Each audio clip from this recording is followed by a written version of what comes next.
বিরতির পর ফিরে এলাম আজকের বাংলাদেশে।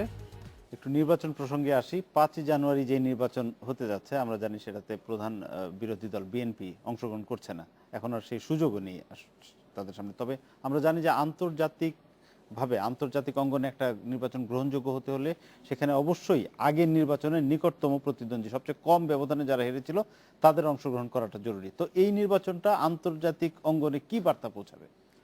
সেটা সরকারের যে কর্তা ব্যক্তিরা আছেন অথবা আওয়ামী লীগের যারা নেতা আছেন তাদের বক্তৃতা থেকে বোঝা যায় যে তারা একটু বিব্রত।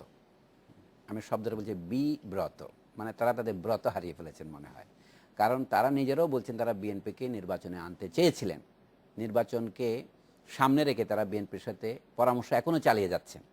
এমনকি প্রধানমন্ত্রী ফোন করেছেন বিরোধী দলের নেত্রীকে, এগুলি কথা আলোচিত হয়েছে, কারো কারোর জন্য কৌতুকের সামগ্রী হয়েছে। মানে নির্বাচনে বিএনপি আসলে ভালো হতো, এটা বিনা বাক্যে তারা বলছেন। কিন্তু বিএনপি কেন আসেনি প্রধানমন্ত্রী আজও বলছেন। জামাত নির্বাচন করতে পারছে না বলেই বিএনপি আসছে না, এটা প্রধানমন্ত্রীর অভিযোগ। কিন্তু কারণটা যাই হোক না কেন, বিএনপি যে নির্বাচনে আসতে পারেনি, হাসানুল হক ইনিও স্বীকার করেছেন এটা সরকারের ব্যর্থতা।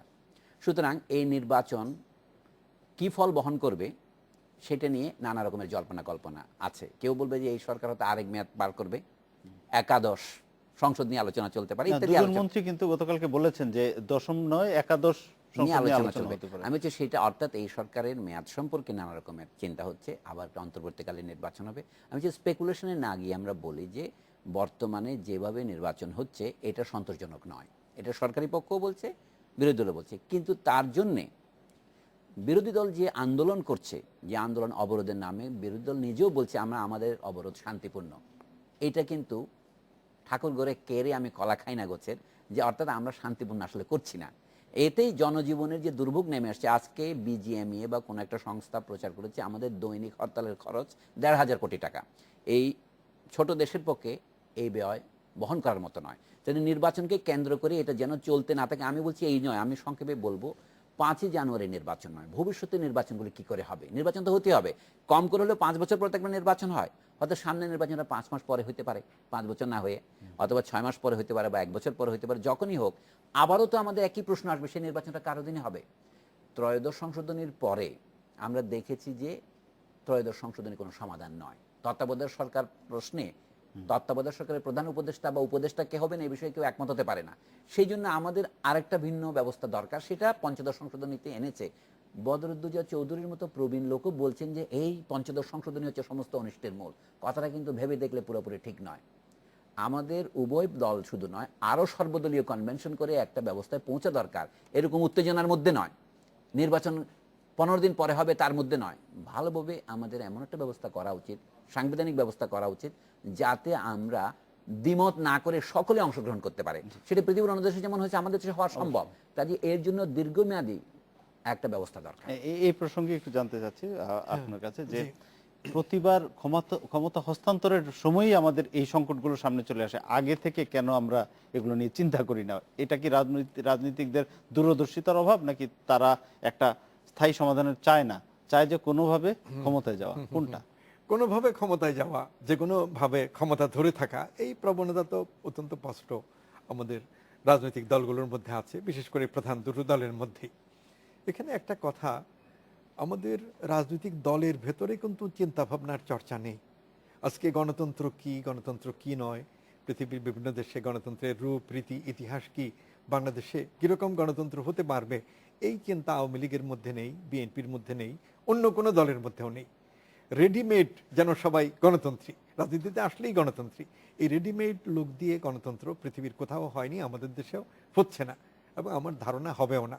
যখন রাজনৈতিক দলের ভেতরে গণতন্ত্রের চর্চা হবে, যে কথাগুলো বললাম, গণতন্ত্রের স্টাডি এবং প্র্যাকটিস, একটা প্র্যাকসিস হবে, তখন গণতন্ত্রের দিকে যাত্রা হতে পারে।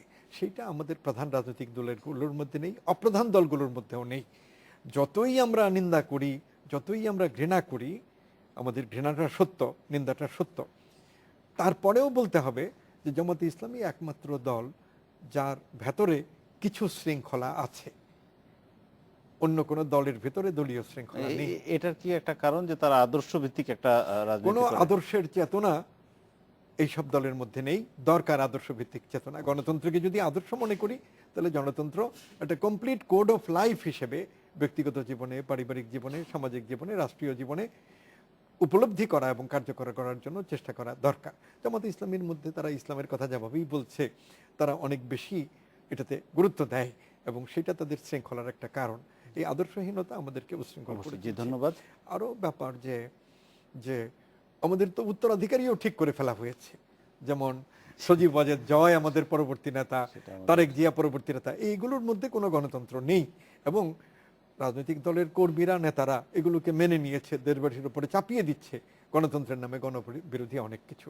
আমি আশা করব যে রাজনৈতিক দলগুলোর ভিতরে গণতন্ত্রের চর্চা আরম্ভ হবে এবং জাতীয় জীবনে গণতন্ত্র প্রবর্তিত হবে। শুধু বাইরের চাপ দিয়ে গণতন্ত্র হবে না, দেশি চাপ, বিদেশি চাপ। না, আমি এই কথাটা একটু স্মরণ করে দিচ্ছি। আপনার আলোচনার বিষয় করছেন ঘরে বাইরে।